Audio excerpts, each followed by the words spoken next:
Terima kasih Bu Siti atas waktunya. Bagaimana Bu kabarnya hari ini Bu? Alhamdulillah sehat Bapak. Iya, alhamdulillah. Bu, saya tadi kan sudah izin kepala sekolah ya Bu. Terus saya mau melaksanakan pendampingan individu 3 yang sekarang ini kita berfokus pada implementasi pembelajaran pada murid ya Bu. Iya. Oke. Di sini nanti ada insya Allah sekitar 3 fokus Bu untuk pendampingan hari ini Bu. Yang pertama nanti umpan balik yang sudah direvisi ya Bu. Oh iya. Oke. Udah umpan baliknya itu apa aja Bu kemarin Bu? Dari kepala sekolah ya. Dari teman sejawat sama murid. Iya benar Bu. Terus saya bagaimana Bu proses daringnya selama 1 bulan ini Bu dengan? Alhamdulillah bisa mengikuti meskipun ada keterlambatan sedikit. Ya gak apa-apa Bu, yang penting tetap fokus ya Bu. Nah jika ada kegiatan lain yang penting semuanya tugas terselesaikan. Ini pesan dari Pak Dadan selaku fasilitator kita Bu. Iya. Bisa ya ditanyakan Ibu.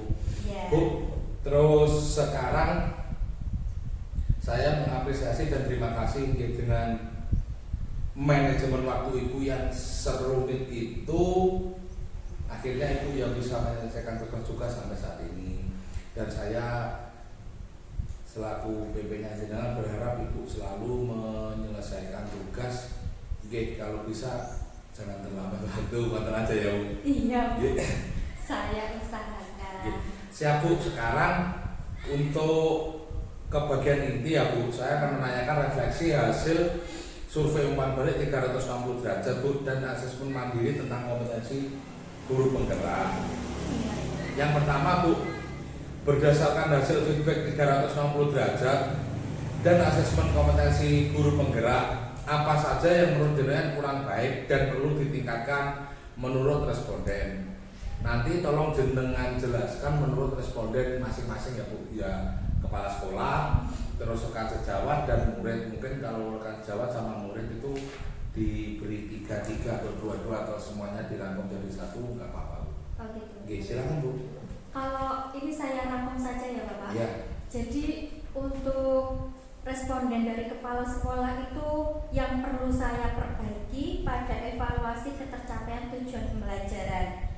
Karena saya itu menerapkan tujuan pembelajaran yakni berdiferensiasi Bapak. Kemudian yang berdampak pada hasil karya atau hasil output siswa. Jadi harus ada evaluasi bagaimana output siswa atau hasil karya siswa kalau menerapkan pembelajaran diferensiasi, apakah ada pembeda dengan pembelajaran seperti biasanya begitu. Kalau menurut responden rekan sejawat ada perlu peningkatan kolaborasi Bapak dengan teman sejawat dalam memecahkan masalah di kelas. Jadi selama ini seperti yang di PI 2 kemarin saya hanya melakukan kolaborasi dengan teman seruput, bukan semapel. Jadi saya seharusnya kan berkolaborasi dengan guru yang lain rumpun yang mengajar di kelas tersebut. Tetapi saya kurang melakukan itu yang perlu diperbaiki. Kemudian dari responden siswa Bapak, hasil yang sudah bagus menurut siswa adalah menunjukkan kematangan moral, emosi dan spiritual, berperilaku sesuai kode etik seperti mengajak kami berdoa sebelum memulai pembelajaran, menjawab pertanyaan murid dan lain sebagainya. Itu menurut siswa saya yang sudah baik. Yang belum baik, yang perlu saya tingkatkan itu melibatkan orang tua dalam pendampingan. Jadi karena saya bukan wali kelas, saya itu kesulitan untuk melakukan pendampingan dengan wali murid. Kurang lebihnya seperti itu Bapak. Melibatkan orang tua ya. Iya. Kalau saya di kelas 10 itu alhamdulillah sebagai wali kelas, saya bisa intens dengan wali murid, tapi untuk kelas lain saya kesulitan. Oke, siap. Oke. Baik Bu. Ada lagi yang ingin disampaikan Bu selain itu? Nanti biasa saya catat dan saya rangkumnya. Maksudnya dari penjelasan Ibu tadi, menurut Ibu jika ada yang kurang bisa jangan sampaikan, jika cukup ya kita masuk ke selanjutnya. Saya ingin ikut keinginannya Ibu Siti bagaimana? Sudah cukup itu Pak. Oke. Baik Bu, kalau dari situ tadi menurut dari wali murid dan responden terus rekan sejawat, Ibu kan kurang tidak atau hanya serumpun ya Bu ya? Iya. Ya di situ Bu. Terus rencana ke depan untuk mengasah kompetensi guru penggerak yang Ibu miliki itu apa Bu? Itu kan mungkin nanti pertanyaan saya itu nyambung semuanya gitu insya Allah Bu. Iya ya. Mungkin yang akan saya lakukan pastinya mengembangkan nilai-nilai guru penggerak yang seperti kita pelajari kemarin Bapak, yang sudah saya miliki. Kemudian melakukan peran saya sebagai guru penggerak. Selain menerapkan nilai-nilai guru penggerak, juga saya menerapkan peran. Kemudian saya akan memulainya dari lingkungan kelas dulu, kemudian di sekolah menebarkan ilmu yang sudah saya dapatkan di PGP ini Bapak, untuk saya terapkan di lembaga. Seperti itu. Oke. Baik, kalau sudah dari keterlibatan kelas terus menerapkan pembelajaran, siapa saja nanti yang ingin Ibu Siti Habibah libatkan untuk meningkatkan kompetensi guru penggerak? Yang terutama yaitu stakeholdernya Pak, yaitu KS, rekan sejawat, wali kelas, dan BK yang bertugas di kelas tersebut, dan yang paling utama adalah siswanya Pak. Oke, baik Bu. Bu, itu mungkin yang umpan balik nanti kita yang di on cam ini kita ikuti saja yang ada di langkah-langkah. Nanti setelah ini tetap kita melakukan pendampingan sesuai dengan jam yang ada ya Bu, yaitu 4 kali 45 menit agar nanti diskusinya bisa lebih luas lagi dan bisa menyelesaikan masalah-masalah atau saya ingin menggali informasi lebih dalam dari pembelajaran pendidikan guru penggerak yang Ibu Siti lakukan ini. Kita masuk ke pembelajaran sosial emosional ya Bu. Di sini saya akan mengajak berdiskusi terkait rencana penerapan pembelajaran jenengan Bu. Yang pertama, apa Ibu sudah mempelajari modul 2.2? Sudah ya Bu? Sudah apa belum? Sudah Pak. Nah di situ yang jenengan pelajari apa saja Bu dari modul 2.2 itu Bu? Ada 5 kompetensi ya Bapak ya, kalau nggak salah. Ada kesadaran diri, ada pengelolaan diri, ada kesadaran sosial, ada keterampilan berhubungan sosial, dan yang terakhir itu kalau nggak salah pengambilan keputusan yang bertanggung jawab Bapak. Baik Bu. Nah di situ kan udah ada yang keputusan, pengambilan keputusan, terus yang bertanggung jawab tadi. Nah di situ apa Ibu Siti sudah merencanakan pembelajaran sosial emosional dalam kelas jenengan Bu? Sudah Bapak, saya mulai merencanakan pembelajaran tersebut. Jika sudah, saya ingin menggali informasi perencanaan seperti apa atau modelnya itu seperti apa yang Ibu Siti buat. Kalau di saya itu seperti penerapan kesadaran penuh Bapak. Ya, dengan latihan stop, pembelajaran kesadaran diri anak, seperti anak itu untuk mengenali emosinya, kemudian contoh realnya itu kayak mengenali marah, kecewa, sedih dan sebagainya, cara mengatasinya seperti apa. Oh gitu.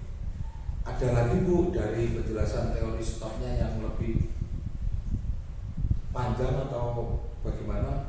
Mungkin lebih detailnya atau lebih familiarnya, ketika anak itu sedang merasakan emosi atau kecewa, saya biasanya melakukan teknik stop, yaitu diam dulu, menghela nafas, kemudian melakukan kesadaran diri, apakah yang diperbuat itu salah, apakah benar. Kemudian kalau sudah tenang si anak tersebut, kita ajak ngobrol, baru melanjutkan pembelajaran lagi. Oh iya, iya Bu, insya Allah saya akhirnya menjadi tahu. Lah, apa harapan Ibu Siti setelah menerapkan pembelajaran sosial emosional di kelas yang jenengan ampu? Yang saya harapkan itu siswa mampu mengendalikan emosinya Bapak, karena saya itu mengajar siswa yang 17 tahun, pastinya emosinya gampang bergejolak. Kemudian menurut saya perlu bagi setiap anak itu mengenal emosinya mulai dari kelas 10. Iya, jadi sejak dini biar mereka itu berpikirnya lebih jernih dan bersikap dewasa, tidak mengandalkan egonya saja, karena anak SMA Bapak. Begitu kurang lebih. Ada tambahan lagi Bu, karena itu sudah sangat menarik sekali karena Ibu sudah bisa mengerti emosi anak itu. Ada yang bisa diungkapkan lagi Bu dari pembelajaran sosial emosional yang dan terapkan? Mungkin hanya menambahkan sedikit ya Pak. Biar siswa tersebut itu memiliki rasa empati. Karena terus terang saja di sekolah saya itu empatinya masih kurang. Kemudian sopan santunnya mulai luntur Bapak. Iya, karena mungkin pengaruh dari luar juga, pengaruh dari kelamaan daring, jadi tidak belajar PSE. Kemudian saya berharap dengan menerapkan PSE, kesopanan yang kita terapkan dulu bisa dimunculkan kembali dan memiliki empati, memiliki rasa ingin membantu, kurang lebihnya seperti itu. Baik Bu, berarti dari rencana itu sudah ada strateginya beserta tantangannya juga ya Bu? Iya. Untuk pembelajaran sosial emosional. Terus kita masuk ke tahapan bagja Bu. Hasil diskusi Lokakarya 2 kemarin, saya ingin menggali informasi mengenai penguatan keterlaksanaan bagja di sekolah Ibu. Apakah Ibu Siti Habibah telah menerapkan metode bagja untuk merencanakan perubahan pada diri Ibu Siti? Sudah Bapak, sudah menerapkan bagja di sekolah saya. Di kelas saya sudah. Nah, di situ setelah menentukan kalau sudah itu modelnya seperti apa ya Bu? Bagja model ya Bapak ya? Dari penerapan visi-visinya itu modelnya itu penerapannya seperti apa itu? Kita ambil yang itu Bapak, koci-koci itu ya? Yang ya gali mimpi, capaian, ya itu Bu. Ya, dari beberapa elemen bagja itu nanti saya jabarkan dulu, kemudian saya berikan kegiatan, nah setiap kegiatan saya implementasikan di kelas. Setelah Ibu melakukan tahapan bagja, apakah memperoleh hasil sesuai dengan visi guru penggerak yang Ibu Siti inginkan? Insya Allah sudah. Ya, jika sudah mohon penjelasannya Bu untuk ini. Jadi karena saya sudah menerapkan bagja di kelas, saya bisa mengetahui Bapak terkait dengan apa saja yang akan saya lakukan setelah ini atau tindak lanjut dari ini. Bu, di situ kan tindak lanjutnya berarti Ibu juga mempunyai tantangan ya Bu. Tantangan dalam menerapkan tahapan bagja untuk mencapai visi itu apa saja Ibu kalau saya ingin mengetahui informasinya Bu? Tantangannya pasti dari siswanya Bapak. Siswa saya itu karena tadi emosinya bergejolak, siswa itu ingin aman sehingga tidak mau berkata jujur. Tantangannya seperti itu kurang lebihnya. Bu, dari situ apa yang perlu Ibu Siti perbaiki ke depannya terkait dengan pelaksanaan tahapan bagja untuk perubahan diri Ibu Siti sehingga bisa mencapai visi yang telah dirumuskan? Maaf. Apa yang perlu Ibu Siti perbaiki untuk kedepannya terkait dengan pelaksanaan tahapan bagja ya Bu untuk perubahan diri Ibu sehingga bisa mencapai visi yang telah dirumuskan? Mungkin yang saya lebih kembangkan lagi di gali mimpi. Berarti yang Ibu tekankan itu ya Bu? Iya. Bu, terima kasih atas informasi-informasinya. Terus ini nanti saya juga akan melaporkan ke jurnal pendampingannya. Terus kita sekarang masuk ke bagian akhir ya Bu. Iya Bapak. Melakukan refleksi terhadap proses pendampingan saat ini. Apa hal yang paling menarik yang Ibu Siti dapatkan setelah proses kegiatan pendampingan hari ini? Dan apa yang membuat hal tersebut menarik menurut panjenengan Bu? Sangat menarik Bapak apa yang dibahas di hari ini. Refleksi terkait kekurangan diri dan rencana saya ke depan mungkin ya Pak. Selain itu ada rencana untuk refleksi terus rencana ke depan itu ada tambahan Bu? Cukup Bapak. Nah Bu, di situ ya Bu, itu saya juga mau menginginkan refleksi diri untuk saya. Bu, nyanyian aja enggak apa-apa kalau Oh iya Bapak. Mohon maaf. Tidak apa-apa Bu. Apakah dari pendampingan ini apakah sudah baik dan perlu diperbaiki untuk pendampingan berikutnya Bu? Maksudnya dari pendampingan yang saya lakukan pada jenengan hari ini, apa yang sudah baik? Jika sudah baik itu apa? Dan untuk yang belum baik yang perlu diperbaiki menurut Ibu apa? Karena saya minta konfirmasi atau minta refleksi di jenengan. Nanti saya setelah ini kan juga merefleksikan diri saya sendiri. Saya mau masukannya. Oh iya, untuk pendampingan khususnya dengan saya ya Bapak ya, yang sudah baik benar-benar Bapak mengkondisikan waktu saya, benar-benar memposisikan Bapak sebagai pendamping saya, benar-benar mengerti saya dengan keadaan saya. Itu yang sudah sangat baik. Yang perlu diperbaiki menurut saya cukup Bapak. Tidak ada, karena ya mohon maaf sekali lagi saya banyak keterlambatan. Bapak dengan sabarnya mengingatkan saya. Kalau misalnya saya deler sedikit, nanti gantian panjenengan sama Pak Gagang. Saya sangat berterima kasih. Terima kasih Bu, terima kasih atas refleksi yang diberikan. Mungkin nanti saya juga merefleksikan untuk diri saya sendiri untuk pendampingan hari ini. Terus yang Bu, di sini tolong tetap fokus pembelajaran daring, jika Ibu mempunyai kesibukan, tolong tetap ada prioritas Ibu karena ya kita ingin semuanya lulus gitu ya Bu, berjalan lancar. Terus ada lagi Bu untuk sebelum pelaksanaan P4 Ibu. Di sini saya akan menjelaskan sebentar tugas yang harus Ibu Siti siapkan, yaitu Ibu Siti menyusun RPP dengan unsur diferensiasi, kompetensi sosial, emosional, budaya positif. Itu disepakati batas waktu pekerjaannya RPP kapan dengan panjenengan. Setelah RPP jenengan susun, nanti RPP itu jenengan kirim ke saya Bu. Mungkin nanti saya bisa membantu sedikit atau ya saya nggak mutlak untuk menyalahkan RPP itu enggak Bu, tapi bisa mengoreksi sedikit lah. Untuk nanti setelah itu saya kirim ke jenengan untuk dilakukan perbaikan. Jika sudah, nanti yang selanjutnya saya sama jenengan akan menetapkan jadwal pendampingan individu yang keempat dengan di kelas Bu. Jadi nanti ya. Jadi nggak begini ya Pak ya? Enggak, ya jenengan mengajar benar, saya menjadi observernya. Oh gitu. Itu nanti lembar-lembar observernya insya Allah saya siapkan di situ. Tapi di situ nanti dengan 2 jam pelajaran Bu. Jadi, 1 kali pertemuan. Iya benar, 1 kali pertemuan. Itu untuk rencana P4. Di situ ada yang ditanyakan Bu. Untuk model RPP-nya Bapak kan karena banyak model ya.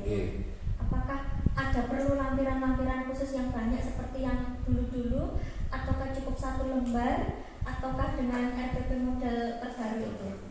Kalau bisa dipakai yang kurikulum merdeka ini, atau Ibu kan sudah mengerjakan ya diferensiasi? Iya sudah. Dipakai yang itu aja, nanti kan match sesuai di LMS-nya dengan. Oh begitu, ya kemarin saya download. Ya. Benar. Terus itu nanti dengan tambahi terserah budaya positif, ya budaya positif, PST, benar. Begitu.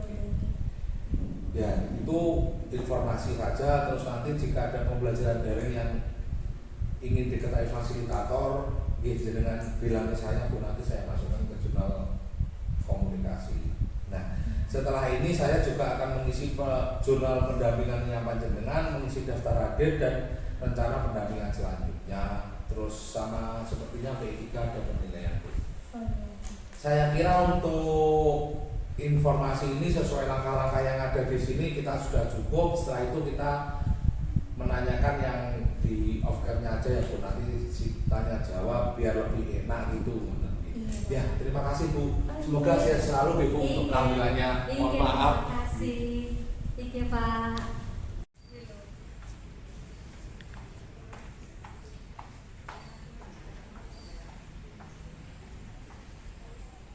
Tahu tapi